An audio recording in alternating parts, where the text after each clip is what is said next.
Nah, kalau sudah ada kebutuhannya rutin, berarti bisa dibilang barang-barang ini tingkat repeat order customer-nya tinggi. Iya, betul. Kalau boleh tahu, berapa persen sih Om rata-rata orang yang beli lagi? Sekitar 40-50%. Ini berarti bisnis yang bagus itu, Dan yang bisa retain customer-nya terus dan ya? itu bisa dibuktikan kita kan di Shopee bisa dilihat repeat customer kita berapa. Kan di situ udah kelihatan. Berarti di ada yang statistiknya. seminggu pasti beli sekali Om? Pasti. Ada yang 3 hari sekali juga ada. 3 hari sekali beli? Halo Botakers, kembali lagi bersama saya Om Botak di channel Cerita Om Botak. Channel ini kita akan belajar banyak inspirasi dan buat teman-teman menjadi seller yang lebih baik lagi untuk jualan di marketplace. Nah, buat teman-teman yang belum jadi Botakers, buruan join, klik member karena di sana banyak banget video-video yang akan membantu teman-teman untuk scale up usahanya jualan di Shopee, TikTok, dan juga Tokopedia. Nah, saat ini saya ada di Bogor. Ya, kita hari ini mau belajar menginspirasi dari seorang seller, ya, seorang suami istri yang memulai usahanya di rumah. Dan kalau memang dia bisa, pasti buat teman-teman juga bisa, ya. Ini kita di perumahan di padat penduduk, ya, di kota Bogor, teman-teman. Dan ini keren banget. Dan ketika saya dengar dari ini, saya pengen cepet datengin orangnya supaya kita bisa belajar sama-sama, ya. Coba kerja 7 Days Frozen Store, ya. Oke, let's go. Misi. Ya. Wah. Selamat pagi Om. Selamat pagi Om Botak, Wih. apa kabar? Ya, ini keren banget Om. Ini di rumah ya Om ini? Ini di rumah. Di rumah, dan di sini kelihatannya banyak freezer ya Om ya, sesuai sama nama tokonya 7 Days Frozen Store. dengan Om Irlang dan saya. Om Irlang. Oke. Nah, yuk kita masuk ke sini. Kalau dari tokonya ini banyak banget freezer ya Om? Iya, alhamdulillah. Ini ada sekitar 15-16 freezer ya. Dan freezer seperti ini, dan ini muat di rumah ini. Ini luasnya berapa Om kalau gini 16 ini? Luas ini sebenarnya nggak apa namanya, luasnya sebenarnya kan bisa kamar kita pakai juga. Kemudian ini sebenarnya ruangan keluarga dan tempat makan yang kita pakai semuanya kita isi gitu. Tidurnya jadi satu di kamar. Iya. Karena kamar tidurnya ada. Atau di atas freezer gitu. Iya, betul. Nah, beruntungnya gitu. Kalau lagi panas-panas tinggal buka. Tinggal masuk. Ya. Oke. Berarti di sini ada freezer ya, freezer 1, 2, 3. Nih saya mau hitungin ya. Iya. 4, 5, 6, 7, 8, 9, 10, 11, 12, 13. Dalam ada ini ada 14, 15. 14, 15. Wih, mantap. Ya. Jualan apa aja nih Om di sini? Oke, kalau jualan kita kan namanya pertama 7 Days Frozen Store. 7 Days kan maksudnya 7 hari. Jadi kita 7 hari buka. Buka terus? Buka terus. Minggu buka? Minggu buka juga. Tanggal merah juga buka. Lebaran Om? Lebaran buka juga. Wah, mantap. Jadi semua tanggal merah. Karena kita mau servis ke orang-orang yang kesusahan untuk mencari bahan-bahan makanan mentah. Kalau tutup dicariin ya Om? Itu dicariin, justru ditanyain kapan bukanya nih. Iya. Nah, terus kalau dari produknya sendiri, pertama kita ikan. Jadi jenis-jenis ikan, jadi jenis-jenis dari seafood, dari ikan, udang, cumi, semua ada. Kemudian dari ayam juga dari ayam utuhnya, dari bagian paha, dada, kemudian kepala, ceker, semua ayam-ayaman ada juga.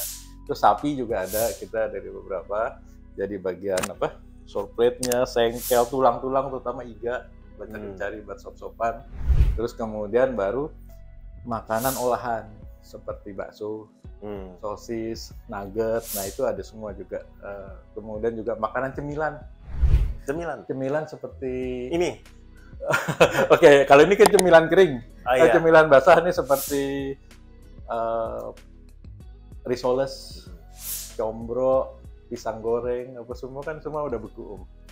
Apa ya contohnya misalkan, nah seperti ini ada combro, terus kemudian ini ada risoles. Jadi siapa yang sanggup orang tinggal goreng aja udah langsung makan. Kalau combro ini kayak cocok buat laki-laki nih Om ya.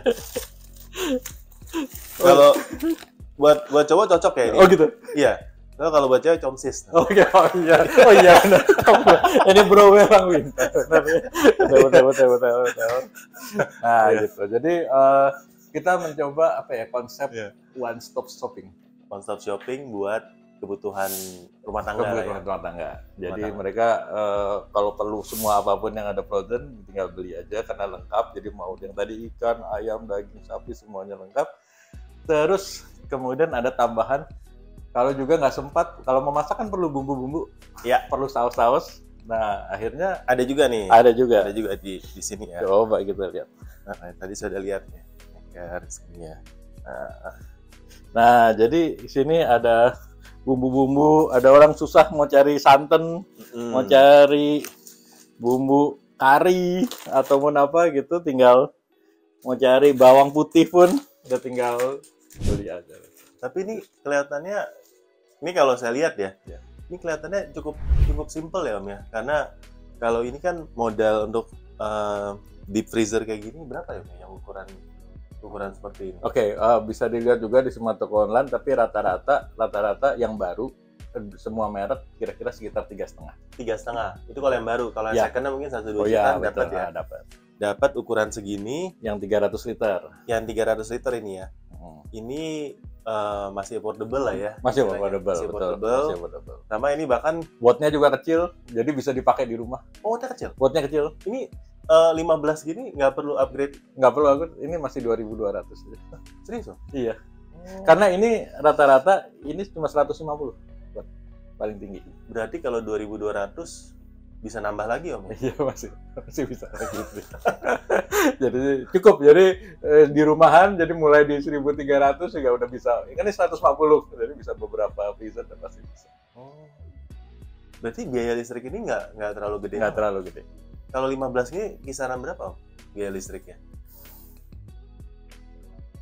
Saya sejujurnya sih paling sekitar 1 juta lebih aja per bulan. 1 juta mah nggak Nggak mahal. sampai 1,5 deh. 1,5 deh. Ya mungkin maksimum. 1,5 sih ya. Anggap ya pemakaian AC biasa juga Iya. udah bisa 1 jutaan ya. Nah, kebetulan kita nggak ada AC di sini karena di Bogor kan cukup dingin Iya. kalau malam, jadi tapi sekitar 1,5. Ya. Bahkan ini kalau saya lihat juga belum pakai rak ya maksudnya. Iya, ini aja begini aja, keranjang aja cukup. Keranjangnya Ya, juga iya. dapat dari supplier ya Om ini. Dari pasar banyak ini. Oh dari Iya, pasar banyak ya. banyak. Jadi modalnya itu kalau bisa dibilang sangat sangat minim awalnya. ya awalnya. Jadi kalau kita mulai, sebenarnya dulu kita mulai dengan 1 freezer aja, Hmm. terus kemudian kita beli produk untuk bahan dalamnya juga, kita awal juga cuma 1 juta aja. Nah teman-teman nih kalau belum pernah lihat deep freezer kayak gini ya, coba lihat ya. Ini enak banget ya, karena ini semuanya tuh bisa kita langsung stok di sini. Dibandingkan kalau teman-teman mulainya pakai kulkas di rumah itu nggak cukup. Ya betul, nggak Kapasitasnya cukup. nggak Kalau cukup, kita ya. mau jualan frozen memang nggak cukup, karena kulkas kan kecil yang bagian freezer. Nggak cukup. Jadi ini buat ngambil barangnya juga gampang sekali. Ya, best sellernya apa Om, kalau boleh tahu di sini? Best sellernya ya, Best seller. kalau kita lihat keluar, nah, jadi salah satu kita punya, kalau olahan kita bakso ya, bakso dan sosis itu termasuk yang paling laku. Kemudian kalau di Bakso nih, bakso. ya ikan-ikanan ini kita punya ikan. Ini ikannya kita jual udah begini ya, bagus. Jadi ikannya per kilo. Kemudian biasanya isi 3 atau 4. Kemudian udah kita vakum. Ya. Jadi tahan lama. Nah ini ikan tongkol jadinya. Kalau ini ikan cakalang. Berarti ini sebenarnya barang-barang yang di pasar juga Ada, betul. ada. Ada jual. Tapi kok orang mau beli di tokonya Om dibandingin di pasar? Yang pertama dari di pasar adalah orang kan mesti memerlukan ke pasar perlu waktu. Orang dari rumah Ya. pergi ke pasar perlu ngeluarin motor, mobil, perlu waktu, kemudian belanja macam-macam, kemudian. Nah kalau di sini kan dia tinggal pesan-pesan aja. Kalau dari segi harga juga kita ada yang murah juga ada yang bersaing. Itu Ini harga bersaing sama pasar ya? bersaing sama pasar, betul.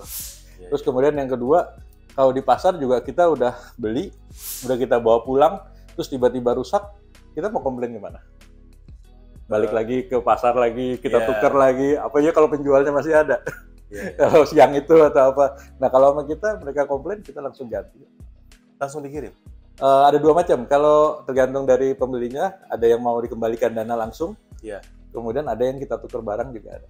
Oh, karena ada istilahnya ada platform, jadi sebenarnya nggak usah ragu lah Nggak ya. usah ragu, betul. Karena kenapa? Kalau kita juga tahu kalau barang itu tidak terjual, maksudnya tidak terjual, dia tidak bisa kemakan, ya kita harus buang kan. Ya udah kita gantikan aja langsung. Jadi biasanya juga nggak ada yang retur ya, Pak?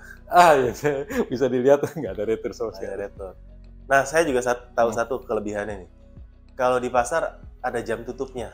Oh ya, Biasanya di pasar Betul. kan jam 12, jam 1 itu udah nggak ada. sepi ya. Udah sepi, betul. Kalau mau cari ikan-ikan gini juga di pasar harusnya udah habis. Udah habis, betul. Nah, Kalau di kita sini ada terus. ada gitu. terus. Kita juga buka dari jam 8 pagi sampai jam 7 malam. Jadi cukup panjang lah untuk mereka. Apalagi yang baru-baru pulang kerja jam 5 mereka order, kita masih bisa kirim. Kalau untuk ongkirnya sendiri berat gak sih buat sampai ke sana? Sebenarnya enggak sih, karena kan apalagi di platform tuh udah banyak gratis ongkir, free ongkir. Sebenarnya bukan gratis ya, kalau gratis mungkin yang deket ya. Agak jauh, tapi kan potongannya juga lumayan besar sekarang. Kalau nggak salah udah sekitar 20.000. Itu diskonnya ya, diskon ongkirnya. Jadi kalau memang ongkirnya 30.000 kan mereka hanya bayar 10.000. Ya, Tetap lebih murah daripada tadi ngeluarin bensin, ngeluarin parkir dan lain-lain. Kayak misalnya bakso ini kan harganya berapa?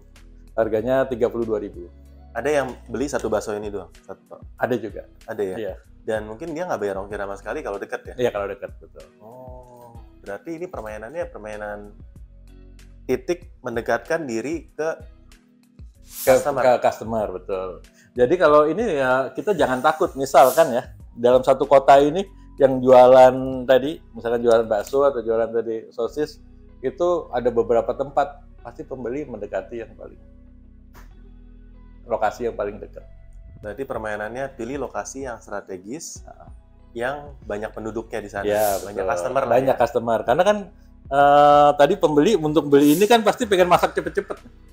Iya. Nah, kalau dia jaraknya lebih dekat kan cepat dan instan gitu. Iya. Jadi mereka, aku pengen masak nih, udah tolong dikirim sekarang, ya udah kita kirim secepat-cepatnya gitu. Jadi dia tinggal tunggu di rumah, dia siapkan panci, dia siapkan penggorengan, udah selesai, datang langsung. Saat ini udah ada berapa titik, Om? Alhamdulillah sekarang udah 3 titik. Doain aja tahun ini 4 titik. Tambah 4? 4. Jadi 7? Oh iya, tambah 1 lagi. Oh, tambah 1 jadi 4. Jadi 4 ya? Ya. Berarti bisnis ini juga potensinya bagus ya? Potensinya bagus. Pertama, tadi bisa dikerjakan di rumah. Iya. Yang kedua kita bisa kerjakan sambil, maaf kalau yang masih bekerja gitu atau masih ada kegiatan lain, ini bisa sambil nyambi sampai nanti dia udah membesar, growing gitu. Nah, dia akan baru kita pikirkan kembali. Tapi untungnya ada, Om. Dengan potongan platform fee sekarang, dengan kompetisi harga, tadi kan harga mau dijualnya di harga yang Betul. kompetitif lah ya. Betul. Maksudnya ini kan bakso itu barang komoditas, semuanya jual. Betul. Nggak bisa jual jauh lebih mahal daripada orang lain juga sulit ya. Betul. Jadi harga harus kompetitif, potongan marketplace juga cukup besar, belum lagi kita ngomongin iklan dan lain-lain. Iya. Masih ada selisihnya nggak sih, Om? Masih. Masih ya? Masih. Makanya masih nambah cabang Masih terus nambah ya? cabang, alhamdulillah. Betul. Masih ada. Tapi yang saya juga bisa sarankan, yang penting memang kalau dari awal mungkin margin misalkan sedikit, tapi tetap ada, tetap berputar gitu kan, tetap jalan. Yang penting nggak boleh rugi. Apapun yang kita jual nggak boleh rugi dong. Iya. Kalau nggak kita kan kerja rodi nanti capek gitu. Jadi tetap ada margin walaupun kecil gitu. Habis itu baru mulai pelan-pelan kita. Oke. Itu aja sih. Menarik nih. Nah, mungkin ada nggak sih tips buat teman-teman yang baru mulai usaha, terutama yang pengen buka usaha frozen juga, tipsnya seperti apa sih buat teman-teman? Yang pertama tadi mulai dulu itu pertama adalah bisa lihat dari toko-toko frozen yang udah ada, kita misalkan sediain tempatnya, misalkan tempat untuk jualannya kan ini freezer ya, jadi Iya. kita mesti punya satu. Kemudian kita jual produk-produk yang kira-kira di sekitar kita itu mau beli, gitu, yang mau dicari gitu. Kemudian juga harganya juga jangan terlalu mahal. Kita nggak perlu jual frozen yang 100.000, 150.000. Kita mulai dari yang harganya nggak begitu mahal-mahal juga begitu. Misalkan 20.000, 30.000, 40.000. Nah, setelah itu baru kita mulai sambil belajar marketplace-nya, sambil kita mulai jual satu persatu kita jualin gitu. Nah, untungnya juga ini bisa dikerjakan, tadi saya bilang adalah sambil nyambi, sambil kalau punya kegiatan lain. Kalau kerja, yang penting kan ada satu orang yang di sini yang jaga, misalkan anggota keluarga kita atau saudara ya, nanti bantu packing kan. Tadi kalau orang beli kan kita mau kirim cepet kan, Iya. jadi dia bantu packing, dia kirim gitu. Yang penting ada satu orang yang jaga. Kalau kita bisa kerjakan semuanya dari handphone juga bisa kan, kita juga marketplace. Kalau zaman dulu Om itu mulainya dengan modal berapa? Jadi cerita nih. Saya modal membeli satu freezer karena kita niat ya, jadi kita beli dengan satu freezer. Iya. Kemudian untuk membeli produk di dalamnya saya modal 1 juta. Hanya dengan 1 juta udah bisa mulai tuh ya. Jadi teman-teman, jangan pikirin tuh usaha tuh yang harus yang keren, yang harus sewa ruko dulu, yang harus punya etalase yang banyak ya. Tapi yang penting mulai dulu, diniatin dulu, ya. Mungkin beli satu, kalau yang mau buka frozen ya, beli satu ini sama memang diisi modal dagangannya. Lamiran tuh mulai dari 1 juta. Bahkan modal dagang itu sebenarnya makanan kita sehari-hari juga. Oh, jadi kalau udah buka ini ada satu kelebihannya, Om. Ya. Misalkan tadi kita jualan ikan, kan kita bisa makan ikannya. Kita jualan ayam, atau kita jualan mana ya? Kebanyakan jualannya lupa. Jadi maksudnya kalau kita mau jual ke ayam, kan kita juga bagi kita lapar, kita kayak itu kita juga. Stok mati nggak ada ya? Stok mati nggak ada. Stok mati nggak ada. Ya, berarti kalau yang ini kelebihannya buat mungkin ibu-ibu ya, bapak-bapak nggak perlu takut kekurangan lauk di rumah ya. Iya, betul. Ready stock terus lauk ya. Bahkan seperti ini Om, kan pasti di rumah pakai dong. Ada di rumah ada ikan, ada kecap asin, ada kecap manis. Kadang-kadang kita saus teriyaki, ada cuka. Iya, jadi ini garam kepake semua di rumah. Kepake semua sebenarnya. Nggak ada. Iya. Berarti ini benar-benar bisnis yang bisa dimulai, dan mungkin kalau di rumahan ini selain frozen sebenarnya masih banyak lagi ya. Bisa jualan sembako. Bisa, betul, sembako. Mungkin bisa barang-barang kebutuhan intinya yang memang kalau dipikirkan tuh kira-kira orang itu sehari-hari itu beli apa di? Iya, betul. Keluarga itu beli apa di rumah? Poinnya adalah kebutuhan sehari-hari, Om. Iya, jadi makanan yang dibutuhkan sehari-hari gitu. Kalau kita jualan baju, orang kan mungkin kita beli baju sebulan sekali juga. Maaf, mungkin kalau kita jarang lah. Ada juga, ada nggak yang beli baju? Mungkin ada ya. Mungkin ada, tapi kan kita mayoritas. Mayoritas jarang. Ya. Tapi kan kalau makanan kita harus beli.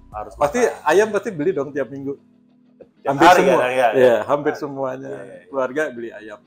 Nah, kalau sudah ada kebutuhannya rutin, berarti bisa dibilang barang-barang ini tingkat repeat order customer-nya tinggi. Iya, betul. Kalau boleh tahu berapa persen sih Om rata-rata orang yang beli lagi? Sekitar 40-50%. Ini berarti bisnis yang bagus itu, dan yang bisa retain customer-nya terus. Dan itu bisa dibuktikan kita kan di Shopee bisa dilihat repeat customer kita berapa, kan di situ udah kelihatan. Berarti ada yang seminggu pasti beli sekali Om? Pasti. Ada yang 3 hari sekali juga ada. 3 hari sekali beli? Kita hafal, dia juga udah ngerti bahwa dikirim jam berapa, dia juga kirim cepat, dia juga tahu kalau ada problem tinggal ngelapor aja.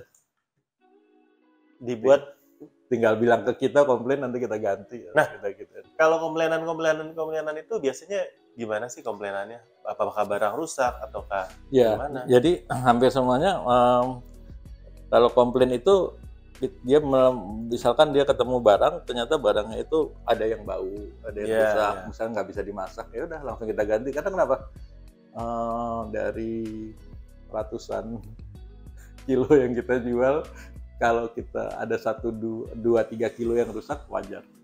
Masih wajar ya. Kita udah QC, kita udah coba kan, kita coba QC, kita udah apa, kualitasnya kita perhatikan, tapi kan tetap mungkin ada yang terselip 2-3 kilo ya normal. Berarti kalau diproses di 7 days ini, kalau ada komplainan itu seperti apa? Jadi mereka begitu mendapat barang, kita minta dalam waktu 24 jam untuk tolong diperiksa. Gitu.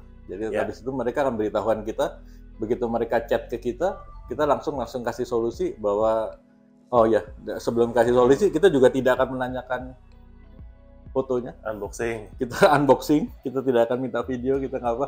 Kita bilang, oh kalau makanan memang nggak bisa dimakan, tolong dibuang. Wah, nanti kita ganti. Jadi boleh tuh, cek 7 Day Store, ada 3 lokasi ya. Ya. Di Bogor ada, buat teman-teman di Di Bogor. Jakarta Timur. Jakarta Timur ada. Di Jalan Sawit. Satu lagi Jakarta Selatan. Jakarta Di Selatan. Jakarta. Ya. Nanti mudah-mudahan tahun depan, tahun ini ya, tambah 1. Ya, tahun depan tambah 10 nanti. Ya, aduh amin. Siap. Kalau untuk proses orderan juga cukup simpel ya Om ya? Iya. Misalnya ini kan kita ada orderan masuk, Iya. ya kan? Dari sini langsung di print ya? Sama, jadi kebetulan sebenarnya ini nggak selalu laptop ya, bisa pakai HP juga, kayak udah tahu. Jadi kita ada terima orderan dari sini, kemudian kita print, kita packing, habis kita print, kita ini baru kita ambil Ya kita mau pesanannya. pesanannya apa macam-macam ini, Ya ambil di beberapa kita ambil dari tempat freezer, kemudian kita bungkus pakai apa namanya kantong plastik ini, ya. terus kemudian tadi yang udah kita print alamat penerima sama itu kita Tempelin. ya, contohnya seperti ini. Jadi kalau jadi ini, nah Wah, ini beli nggak cuma 1-2, banyak ya.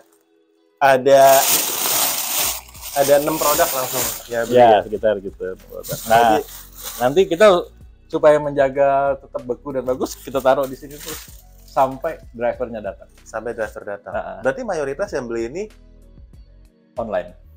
pakai instan, same day instan. Same day dan instan, memang kita hanya ini same day dan instan. Kalau yang pengiriman biasa untuk barang-barang kering bisa?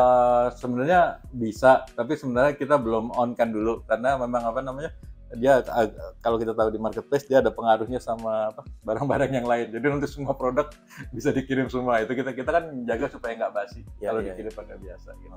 Atau menjaga supaya tidak rusak. Ya, berarti sangat simpel sekali ya untuk ini ya.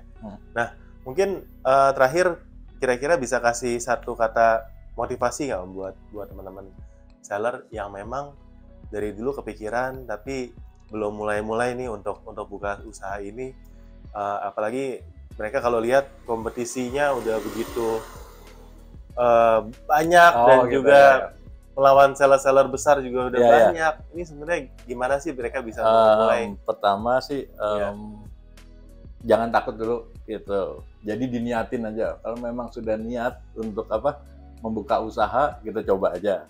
Kemudian tadi seperti itu, untuk modal pun juga tidak terlalu besar. Jadi kita resiko juga bisa kita tanggung, bisa kita minimalisir. Jadi kita coba dulu. Setelah kita coba sambil belajar sendiri how to marketplace-nya. Nanti kalau iklan bisa belajar sama Om Botak langsung. Kemudian produk-produknya bisa cari sendiri di mana? Di sekitarnya gitu. Jadi kita cari distributor, kita coba aja, kita coba jual, nanti akan ada jalan. Amin. Amin. Thank you Om buat mau sharing-sharing sini, tapi kita bakal tanya-tanya lebih lanjut, mungkin nanti kisah-kisahnya, tips dan triknya dalam membesarkan marketplace-nya, jatuh bangunnya, suka dukanya. Tapi teman-teman tunggu, nanti kita akan masuk ke kisah inspirasi seller yang video yang kedua. Jadi teman-teman jangan lupa buat subscribe dan nyalakan notifikasinya supaya teman-teman bisa ngikutin kisahnya Om Irlang, nanti bisa belajar gimana caranya dia mulai dari satu freezer ke satu rumah yang isinya freezer semua, dan sampai ke tiga toko di 3 lokasi berbeda. Follow terus di Cerita Om Botak, karena buat teman-teman yang belum jadi Botakers, buruan jadi Botakers. Kita banyak video-video yang menarik buat teman-teman bisa scale up dan belajar sama-sama. Sampai jumpa di video kita selanjutnya. Bye.